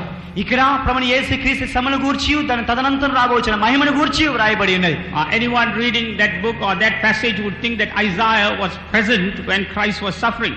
என்று ஏசாயா 53ஆம் அதிகாரத்தை பற்றி யாராவது வாசித்தால் அவர்கள் இப்படி எண்ணிக்கொள்ளலாம், கிறிஸ்து இயேசு ஜீவித்த அந்த காலத்தில் தானே ஒருவேளை ஒரு ஜீவித்திருப்பாரோ, அந்த அளவுக்கு தெளிவாக இருக்கிறது. ఇక ఎవరైనా సరే 53వ అధ్యాయం ఎవరైనా చదివినట్లయితే యేసుక్రీస్తు జీవితంలో ఆ దినముల్లో సంభవించిన ఆ యొక్క శ్రమల గురించి చదువుచున్నారు. But we know that Isaiah lived many hundreds of years before Christ was born on this earth. ஆயினும் இந்த ஏசாயா கிறிஸ்துவானவர் பிறப்பதற்கு முன்பாக எத்தனையோ நூற்றுக்கணக்கான வருஷங்களுக்கு முன்பாக வாழ்ந்த ஒருவர் என்று நாம் எல்லாரும் அறிவோம். ప్రభువైన యేసుక్రీస్తుకు ముందుగానే ఈ ఏషియా ప్రభువైన యేసుక్రీస్తు పడిన ఆ యొక్క శ్రమల గురించి బయలుపరిచినాడు. But the Spirit of Christ that was working in him gave him an understanding about the life of Christ, the sufferings of Christ, and the glory that should follow. ஆயினும் கிறிஸ்துவின் ஆவியானவர் இந்த ஏசாயாவுக்குள் இருந்து அவர் கிரியை செய்து நடப்பித்த போது இவர் கிறிஸ்து இயேசுவை பற்றியும் அவருடைய ஜீவியத்தை குறித்தும் பாடுகளை குறித்தும் பின்வருகிறதான மகிமை பயனை குறித்தும் But Jesus told them that to you it is given to know the mysteries of the kingdom of God. ஆண்டவராகிய இயேசு கிறிஸ்து அந்த சீஷர்களை பார்த்து தேவனுடைய ராஜ்யத்தை குறித்து நீங்கள் அறிவது அது உங்களுக்கு அருளப்பட்டிருக்கிறது என்று பேசினார். అప్పుడు ప్రభువైన యేసుక్రీస్తు తన శిష్యులు చూచి దేవునికి రాజ్య మర్మమును గ్రహించుటకు మీకు అనుగ్రహింపబడినవని బయలుపరిచినాడు. But to them it is not given. ஆனால் அவர்களுக்கோ அது அருளப்படவில்லை. వారికి అనుగ్రహింపబడలేదు.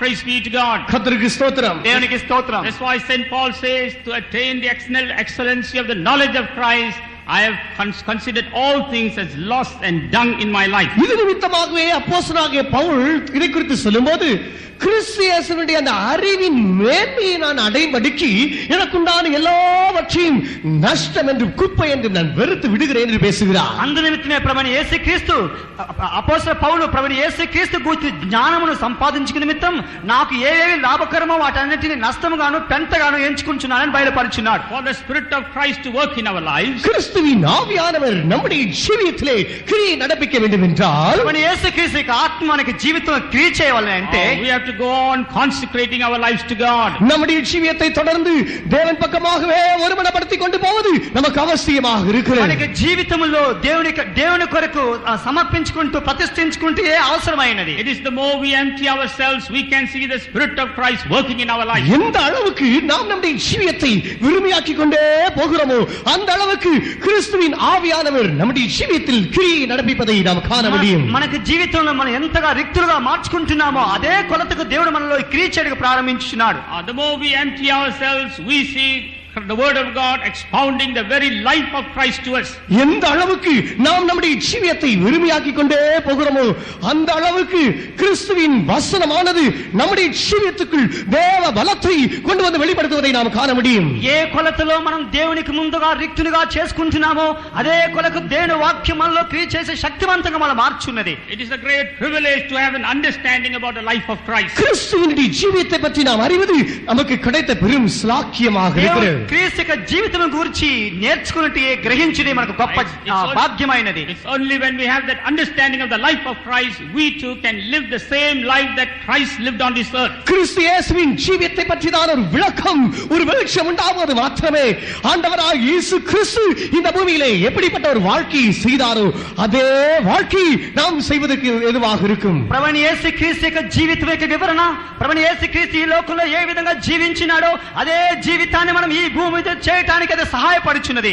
To say in short, இன்னும் சுருக்கமாக சொல்ல வேண்டும் என்றால் క్లుప్తంగా చెప్పవాలంటే we are to be built up as the house of God according to the plan of God. தேவனுடைய திட்டத்தின்படியே நாம் நம்முடைய வாழ்க்கை ஒரு தேவனுடைய ஆலயமாக நாம் கட்டி எழுப்ப வேண்டும் என்றால் దేవునికి చిత్తమును బట్టి మనకి జీవితమును ఒక ఆలయంగా కట్టి లేపబడాలంటే we need an understanding of the life that Christ lived on this earth. ஆண்டவராகிய இயேசு கிறிஸ்து தாம் இந்த பூமியிலே எப்படிப்பட்ட ஒரு ஜீவியம் செய்தாரோ அந்த ஜீவியத்தை பற்றி தான் ஒரு விளக்கம், ஒரு வெளிச்சம் நமக்கு அவசியம். ప్రభువైన యేసుక్రీస్తు ఈ భూమి మీద ఎటువంటి జీవితం చేస్తున్నాడో ఆ జీవితం యొక్క వివరణ మనకు అవసరమైనది. And that understanding is called the Spirit of Christ. அந்த ஒரு அறிவு அல்லது உணர்வே கிறிஸ்துவின் ஆவி என்று அறியப்படுகிறார். ఆ యొక్క జీవితం యొక్క వివరణ క్రీస్తు యొక్క ఆత్మను బయలుపరుచున్నది. Praise be to God. கர்த்தருக்கு ஸ்தோத்திரம். దేవునికి స్తోత్రం. Now we come to the other part of wisdom. இந்த ஞானம் என்கிற பகுதியினுடைய மற்ற அம்சத்துக்கு நாம் இப்பொழுது கடந்து வரும்போது జ్ఞానము అనే మరొక పక్షాన్ని మనం చూసినట్లయితే that is the understanding about the things that God has prepared for us in eternity. நித்தியத்திலே தேவன் நமக்காக ஆயத்தம் பண்ணி வைத்தவைகளை பற்றி இருக்கிறதான ஒரு அறிவாக அது இருக்கிறது. పరలోక రాజ్యంలో దేవుడు మన కొరకు సిద్ధపరిచిన వాటిని గ్రహించుటయే జ్ఞానమైనది. And that understanding comes through the Holy Spirit. இந்த அறிவு பரிசுத்த ஆவியானவராலே நமக்கு வருகிறது. ఈ యొక్క జ్ఞానం పరిశుద్ధాత్మ మూలంగానే మనకు అనుగ్రహింపబడినది. Shall we turn to 1 Corinthians chapter 2? முதலாம் கொரிந்தியர் 2ஆம் அதிகாரத்துக்கு நாம் வரும்போது మొదటి కొరింథీయులకు రాసిన పత్రిక 2వ అధ్యాయం Let's read verse 7 first. Verse 7. 7ஆம் வசனத்தை முதலாவது வாசிப்போம். 7వ వాక్యం నుండి చదవండి. உலக தோற்றத்திற்கு முன்னே தேவன் நம்முடைய மகிமைக்காக ஏற்படுத்தினதும் மறைக்கப்பட்டதுமாயிருந்த ரகசியமான தேவ ஞானத்தையே பேசுகிறோம். But we speak the wisdom of God in a mystery, even the hidden wisdom which God foreordained before the world unto our glory. దేవుని జ్ఞానము మర్మమైనట్టుగా బోధించుచున్నాము. ఈ జ్ఞానము మరుగై ఉండలేదు. జగదుత్పత్తికి ముందుగానే దీనిని దేవుడు తన మహిమ నిమిత్తము నియమించెను. Praise be to God. கர்த்தருக்கு ஸ்தோத்திரம். దేవునికి స్తోత్రం. Here St. Paul says that we speak the wisdom of God in a mystery. இங்கு பரிசுத்த பவுல் நாங்கள் மறைக்கப்பட்டதுமாயிருந்த ரகசியமான தேவ ஞானத்தை பேசுகிறோம் என்று அவர் பேசுகிறார். ఇక్కడ ప్రభువైన యేసుక్రీస్తు దేవునికి జ్ఞానమును మేము మర్మమైనట్టుగా ఉన్నది అని బోధించున్నామని చెప్పుచున్నాడు. He says that it was hidden. It's a hidden wisdom. இது மறைக்கப்பட்டதுமாயிருந்த ரகசியம் என்று பேசுகிறார். ఇది మరుగైనటువంటి ఒక జ్ఞానము అని చెప్పబడినది. Which God ordained before the world unto our glory. இந்த ஞானம், இந்த ரகசியம் உலக தோற்றத்துக்கு முன்பே தேவன் நம்முடைய மகிமைக்காக ஏற்படுத்தி வைத்தது. ఈ యొక్క జ్ఞానం జగత్పునాదికి ముందుగానే దేవుడు మన కొరకు సిద్ధపరిచెను నియమించెను వ్రాయబడినది. Now let's read verses 9 and 10. இப்பொழுது 9-10 வசனங்களை வாசியுங்கள். 9-10 வாక్యములను చదవండి.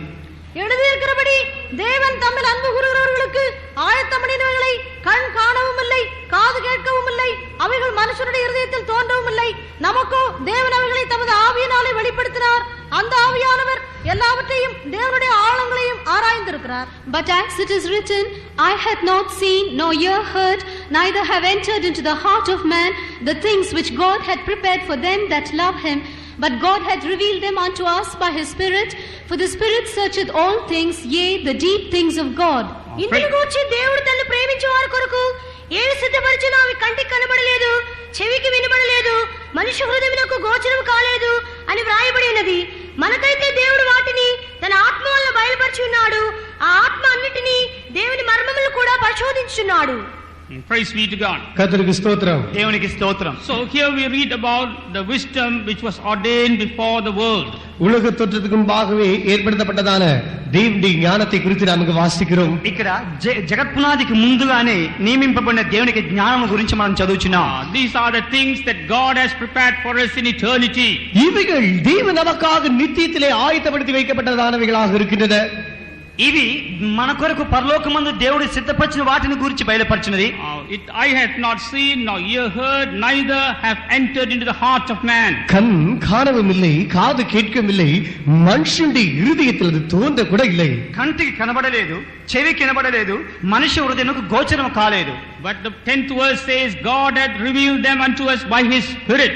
ஆனால் 10ஆம் வசனத்தில் வாசிக்கும் போது நமக்கோ தேவன் தமது ஆவியினாலே இதை வெளிப்படுத்தி இருக்கிறார் என்று பேசுகிறார். మనం చదువుచిన మనకు దేవుడు తన ఆత్మ మూలంగా బయలుపరిచినాడని వ్రాయబడినది. Praise be to God. கர்த்தருக்கு ஸ்தோத்திரம். దేవునికి స్తోత్రం. So this wisdom we get through the Spirit of God. இந்த ஞானத்தை தேவ ஆவியினாலே நாம் நமக்குள் பெற்றுக்கொள்கிறோம். ఈ యొక్క జ్ఞానము దేవునికి ఆత్మ మూలంగా మనం సంపాదించుకున్నాం. If we are to be built up as a house of God, நாம் தேவனுடைய ஆலயமாக கட்டி எழுப்பப்பட வேண்டும் என்றால், మనము దేవునికి ఆలయంగా కట్టి లేపబడవలేనంటే, if we are to receive the fullness of Christ into our lives, கிறிஸ்துவின் பரிபூரணத்தை நம்முடைய ஜீவியத்துக்குள்ளாக முழுமையாக பெற வேண்டும் என்றால், క్రీస్తు యొక్క సంపూర్ణత మన జీవితంలో కలగచేయబడాలంటే అంటే we need the wisdom of God. நமக்கு தேவ ஞானம் தேவையாக இருக்கிறது. మనకు దేవునికి జ్ఞానం అవసరమైనది. We need an understanding of those things that God has prepared for us in eternity. கிறிஸ்து நமக்காக நித்தியத்திலே ஆயத்தம் பண்ணினதான காரியங்களை பற்றியதான வெளிச்சம் அது நமக்கு அவசியமாக இருக்கு. క్రీస్తు పరలోకమందు మన కొరకు సిద్ధపరిచిన వాటి యొక్క ప్రకాశం మనకు అవసరమైనది. And this wisdom comes through the Holy Spirit. இந்த ஞானம் பரிசுத்த ஆவியானவரால் நமக்கு வருகிறது. ఈ జ్ఞానం దేవుని పరిశుద్ధాత్మ మూలంగా మనకి ఇవ్వబడినది. Both the Spirit of Christ and the Holy Spirit must work so that we may be able to attain that which God has ordained for us. தேவன் நமக்காக முன் ஏற்படுத்தின காரியத்தை நாம் அடையும்படிக்காக கிறிஸ்துவின் ஆவியானவர் பரிசுத்த ஆவியானவர் விருந்து அவர்கள் நமக்குள் செயல்படுகிறார்கள். దేవుడు పరలోకమందు మన కొరకు సిద్ధపరిచి వాటిని గురించి దేవుని యొక్క ఆత్మ పరిశుద్ధాత్మ మనకు బయలుపరిచినది. And that's what we are able to see even during these days.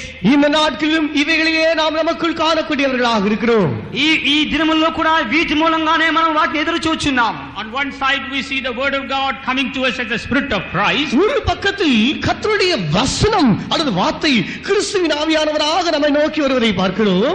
ఒక పక్షంగా దేవుని యొక్క వాక్యం క్రీస్తు యొక్క ఆత్మ మనకి జీవితంలో క్రియ చేయుచున్నది. On the other hand we see the Holy Spirit working and revealing to us the deep things of God. மறுபக்கத்தில் பரிசுத்த ஆவியானவர் தேவனுடைய ஆழமான காரியங்களை அவர் நமக்கு வெளிப்படுத்திக் கொண்டு வருகிறார். మరొక పక్షంగా పరిశుద్ధాత్మ దేవుడు ఆ కార్యములను మనకు బయలుపరిచున్నాడు. We must allow the Holy Spirit and the Spirit of Christ to work in our midst in these days. இந்த நாட்களில் நம்முடைய மத்தியில் கிறிஸ்துவின் ஆவியானவரும் பரிசுத்த ஆவியானவரும் நமக்குள் மத்தியில் கிரியை செய்யும்படியாக நாம் இடம் கொடுக்க வேண்டும். దేవుని యొక్క ఆత్మయు క్రీస్తు యొక్క ఆత్మయు పరిశుద్ధాత్మ మన మధ్యలో క్రియ చేయుచున్నారు. It is through them that we get the wisdom of God. இவர்கள் மூலமாகவே நாம் தீர ஞானத்தை நமக்குள் பெற்றுக்கொள்கிறோம். వీటి మూలంగానే దేవుని యొక్క జ్ఞానాన్ని మనం పొందుకుంటున్నాం. It is through them the working out these two that we get the fullness of Christ in our life. இதன் மூலமாகவே கிறிஸ்துவின் பரிபூரணத்தை நம்முடைய ஜீவியத்தில் நாம் பெற்றுக்கொள்கிறோம். ఈ వీటి మూలంగానే దేవుని యొక్క సంపూర్ణతను మనకి జీవితంలో సంపాదించుకుంటున్నాం. Praise be to God. கர்த்தருக்கு ஸ்தோத்திரம். దేవునికి స్తోత్రం. Though there are many other things, I would like to just say one or two before I conclude. இன்னும் ஏராள விஷயங்கள் இதற்குள் அடங்கி இருந்தால் கூட நான் முடிப்பதற்கு முன்பாக ஒன்று காரியங்களை நான் சொல்லி முடிக்க வாஞ்சிக்கிறேன். ఇంకను అనేక కార్యములు ఉన్నవి. అయితే నేను మీ ముందు ఒకటి రెండు కార్యములు నేను మాత్రం చెప్పుచున్నాను. In the Zechariah 4th chapter verse 10, சகரியாவின் புத்தகம் 4ஆம் அதிகாரம் 10ஆம் வசனத்தில் జకరియా 4వ అధ్యాయం 10వ వాక్యంలో and there we read, for they shall rejoice and shall see the plummet in the hand of Zerubbabel. இங்கு வாசிக்கும்போது செருபாபேலின் கையில் இருக்கிற தூக்கு நூலை சந்தோஷமாய் பார்க்கிறது என்று வாசிக்கிறோம். ఇక్కడ జెరుబ్బయలు చేతిలో ఉన్న గుండు నూలు చూసి సంతోషించినట్లుగా చదువుచున్నాం. We read about a plummet in the hand of Zerubbabel. செருபாபேலின் கையில் இருக்கிறதான தூக்கு நூலை பற்றி வாசிக்கிறோம். జెరుబ్బయలు చేతిలో ఉన్న చేతి గుండును చూచుచున్నాం. But when we turn to the book of Isaiah chapter 28 and read verse 17, ஏசாயா 28ஆம் அதிகாரம் 17ஆம் வசனத்தில் நாம் படிக்கும்போது ఏషియా 28:17 మనం చదువుచున్నప్పుడు there we see two things are mentioned. அங்கு இரண்டு காரியங்கள் சொல்லப்பட்டிருக்கிறதாக நாம் రెండు காண்கிறோம். కార్యములు చెప్పబడినవి. We read about a line, we read about a plummet. அங்கு நூலும் தூக்கு நூலும் என்று வாசிக்கிறோம். ఒకటి కొలనూలు, రెండవది మట్టపు గుండు అని వ్రాయబడినది. We know that the line is to make us aligned horizontally. நூல் என்று சொல்லும்போது மட்ட ரீதியில் நம்மை சரியாக கிரமமாக வைக்கக்கூடிய ஒரு அளவு. నూలు అని చెప్తున్నది అడుగు భాగమున సమానంగా చదును చేయు దాన్ని బయలుపరిచినది. Plummet is a thing that gets us aligned vertically. தூக்கு நூல் என்று சொல்லும்போது மேலும் கீழுமாக இருக்கிற விஷயத்தில் நம்மை நேராக சரிப்படுத்துற ஒரு காரியம். మట్టపు గుండు అని చెప్తున్నది పైనుండి కిందకు సమాన పరచుదాన్ని బయలుపరిచినది. We could say that the line speaks about our state in the presence of God's people. நூல் என்று சொல்லும்போது நம்மை பொறுத்ததான விஷயத்தில் தேவனுடைய ஜனத்தின் மத்தியில் எந்த விதமான மட்டத்தில் எந்த விதமான அளவில் நம்மை நாம் வைத்துக் கொள்ள வேண்டும் என்பதை பற்றி சொல்கிறது. ఇక నూలు అని చెప్తున్నది దేవుని యొక్క సముఖంలో మన యొక్క స్థితిని ఏ విధంగా ఉంచుకొనవలెనో అని బయలుపరుచున్నది. The plummet speaks that how we should be, how our communication and how our standard should be in the sight of God. தூக்கு நூல் என்று சொல்லும்போது தேவனுடைய பார்வையில் நாம் விதமாக இருக்க வேண்டும், இவ்விதமாக அவரோடு காரியங்களை பேசி உறவாட வேண்டும் என்கிற அந்த விஷயங்களை பற்றி சொல்கிறது. మట్టపు గుండు అని చెప్తున్నది దేవుని యొక్క కనుదృష్టిలో మనం ఏ విధంగా ఉండవలెను, దేవునితో ఏ విధంగా మాట్లాడవలెను అనే విషయంలో అది బయలుపరుచున్నది. It is true that Christ and God is building us up as a house of God. தேவன் நம்மை தேவனுடைய ஆலயமாக கட்டி எழுப்புகிறார் என்பது உண்மைதான். దేవుడు మనల్ని దేవుని ఆలయంగా కట్టుట అనేది వాస్తవమే. Through the Spirit of Christ and the Holy Spirit, we are receiving the fullness of God. கிறிஸ்துவின் ஆவியின் மூலமாகவும் பரிசுத்த ஆவியின் மூலமாகவும் தேவனுடைய பரிபூரணத்தை நாம் நமக்குள் பெறுகிறோம் என்பது உண்மைதான். క్రీస్తు ఆత్మ మూలంగాను పరిశుద్ధాత్మ మూలంగాను మనం దేవుని యొక్క క్రీస్తుకి సంపూర్ణ సంపాదించుకోవడం వాస్తవమే. But if we are to be found acceptable when Christ comes, ஆனால் கிறிஸ்து இயேசு வரும்போது அவரிடத்தில் நாம் ஏற்றுக்கொள்ளக்கூடிய அல்லது அங்கீகரிக்கப்படக்கூடிய நேரத்தில் நாம் இருக்க வேண்டும் என்றால், ప్రభుని యేసుక్రీస్తు ఆయన వచ్చినప్పుడు ఆయన మనల్ని అంగీకరించిన విధముగా మనం ఉండవాలంటే we must be one with the saints of God and one with God. நாம் தேவனுடைய பரிசுத்தவான்களோடு ஒன்றாக இணைக்கப்பட்டிருக்க வேண்டும், தேவனோடும் நாம் இசைந்திருக்க வேண்டும். మనం దేవుని యొక్క పరిశుద్ధులతో ఐక్యంగా ఉండవలెను, దేవునితో ఐక్యపడి ఉండవలెను. The plummet speaks about the righteousness we must possess in the sight of God. தூக்கு நூல் என்று சொல்லும்போது தேவனுடைய சமூகத்தில் தேவனுடைய பார்வையில் நாம் அடைய வேண்டியிருக்கிறதான தேவன் நீதியை நமக்கு வெளிப்படுத்துகிறது. మట్టపు గుండు అని చెప్పుచున్నది దేవుని యొక్క సముఖంలో మనం నెరవేర్చవలసిన దేవునికి నీతి బయలుపరుచున్నది. The line speaks about the fellowship that we must have with all the saints of God. நூல் என்று சொல்லும்போது எல்லா சகல பரிசுத்தவான்களோடு நாம் வைத்துக் கொள்ள வேண்டியதான நம்முடைய ஐக்கியத்தை பற்றி காண்பிக்கிறது. ఆ యొక్క నూలు అని చెప్తుంది సకల పరిశుద్ధులతో మనం ఉండవలసిన ఆ యొక్క సహవాసాన్ని బయలుపరుచున్నది. Praise be to God. தேவனுக்கு மகிமை உண்டாவதாக. దేవునికి మహిమ కలుగును గాక. Our God is a faithful God. நம்முடைய தேவன் உண்மையுள்ளவராகவே இருக்கிறார். మన దేవుడు నమ్మకస్తుడుగానే ఉన్నాడు. And he is granting all things necessary to build up our lives. நம்முடைய ஜீவியத்தை நாம் கட்டி எழுப்பக்கூடியதான அனைத்து காரியங்களும் அவர் அருளிக்கொண்டே இருக்கிறார். మన జీవితంలో దేవుని ఆడంగా కట్టబడ్డ కార్యాలను దేవుడు మనకు బయలుపరుచునే ఉన్నాడు. But on our side we have to yield to the Spirit of God and to the Spirit of Christ. அதே நேரத்தில் நம்முடைய பட்சத்தில் நாம் பார்க்கும்போது கிறிஸ்துவின் ஆவியானவருக்கும் பரிசுத்த ஆவியானவருக்கும் நாம் நம்மை ஒப்புக் கொடுத்துக் கொண்டே வருவது அவசியமாக అది இருக்கிறது. మనకి పక్షంగా మనం చూసినట్లయితే క్రీస్తు ఆత్మకు పరిశుద్ధాత్మకు మన జీవితం అప్పగించుకుంటూనే ఉండవలెను. We must preserve our stand before God and we must preserve the righteousness that God has given to us. தேவன் நமக்காக வைத்திருக்கிற ஜீவியத்தின் அளவையும் தேவ நீதியும் நமக்குள்ளாக பாதுகாத்துக் கொள்ள வேண்டியது நமக்கு அவசியமாக இருக்கிறது. దేవునికి ముందుగా దేవుడు మనకు అనుగ్రహించిన మనకి జీవితమును దేవుడు మనకి ఇచ్చిన నీతిని మనం కాపాడుకుంటూ ఉండవలెను. At the same time we must preserve the fellowship with all the saints of God. அதே நேரத்தில் சகல பரிசுத்தவான்களோடு கூட நாம் ஐக்கியத்தை சரியாக வைத்துக் கொள்ள வேண்டும். అదే సమయంలో సకల పరిశుద్ధులతో మనకు ఐక్యతను సహవాసమును కాపాడుకొనవలెను. Then when the Lord comes we will be found acceptable. இப்படி இருக்கும்போது ஆண்டவராகிய இயேசு வரும்போது நாம் ஏற்றுக்கொள்ளப்படுவோம். ఈ విధంగా ఉన్నప్పుడు ప్రభువైన యేసుక్రీస్తు వచ్చినప్పుడు మనం ఆయనతో కూడా ఎత్తబడుదుము. Therefore let us all surrender our lives this morning into the presence of God. ஆகவே தேவ சமூகத்தில் தானே இந்த காலை வேளையில் நாம் அனைவரும் நம்முடைய ஜீவியத்தை சமர்ப்பிப்போமாக. అందు నిమిత్తమే ఈ ఉదయకాల సమయంలో దేవుని యొక్క సముఖంలో మన అందరి జీవితమును సమర్పించుదుము గాక. Let us receive the grace of God afresh this morning. இந்த காலை வேளையில் புதிதாய் வருகிற இந்த தேவ கிருபையை நாம் அனைவரும் பெற்றுக்கொள்வோமாக. అందు నిమిత్తమే ఈ ఉదయకాలంలో దేవుని యొక్క నూతన కృపను మనం అందరం పొందుకుందుము గాక. Let us receive the wisdom of God once again this morning. இந்த காலை வேளையில் மறுபடியும் தேவ ஞானத்தை நாம் பெற்றுக்கொள்வோமாக. ఈ ఉదయకాల సమయంలో దేవుని ఆత్మను దేవుని జ్ఞానం మనకు సైతం పొందుకుందుము గాక. And let us also hold on to the promise of God that he has given to us this morning. இந்த காலை வேளையில் இதோ தேவன் நம்முடைய மத்தியில் இருந்து கொண்டு நம்மை நோக்கி தந்து கொண்டிருக்கிறாரே. தேவனுடைய வாக்குத்தத்தங்கள் அதை நாம் பற்றி பிடித்துக் கொள்வோமாக. ఈ ఉదయకాలం దేవుడు మనకు అనుగ్రహించినాడే ఆ యొక్క దేవునికి వాగ్దానములు గట్టిగా చేపట్టి మనం జీవించును గాక.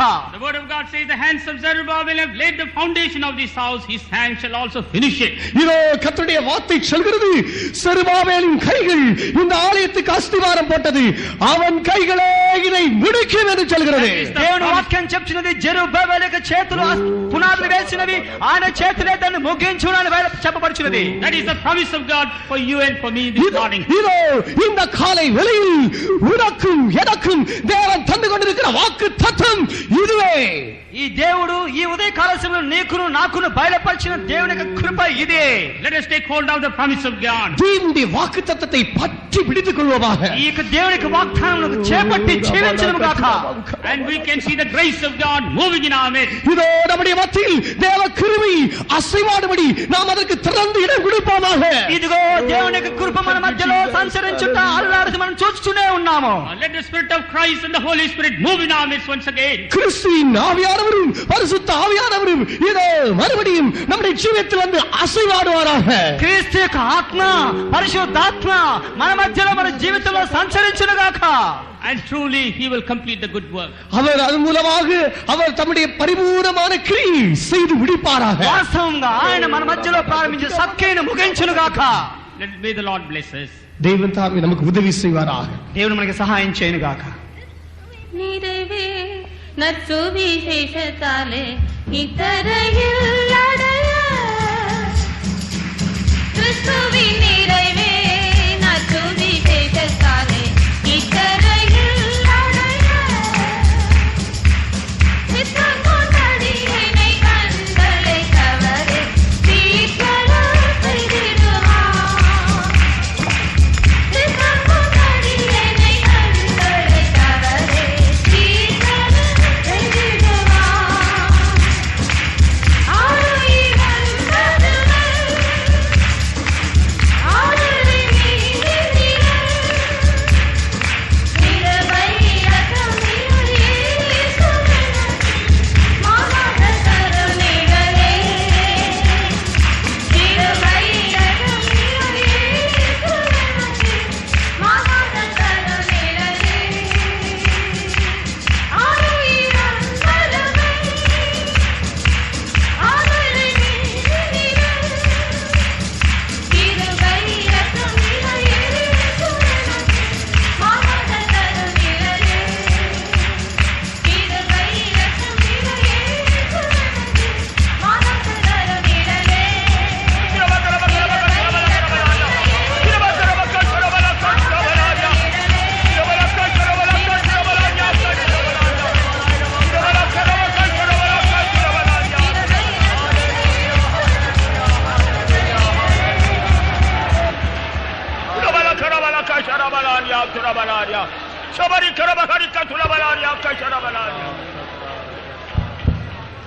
முந்தின ஆலயத்தினுடைய மகிமையை காட்டிலும் பிந்தின ஆலயத்தினுடைய மகிமை பெரிதா இருக்கும் என்று நாம் வாசிக்கிறோம். The glory of the latter house shall be glorious than the former house. ముందున్న ఆలయం యొక్క మహిమ కంటే వెనుకటి ఆలయం మహిమకు అధికమైనది మనం చదువుచున్నాము. ஆதி அப்போஸ்தலர் நாட்களில் உண்டாக்கப்பட்ட தேவனுடைய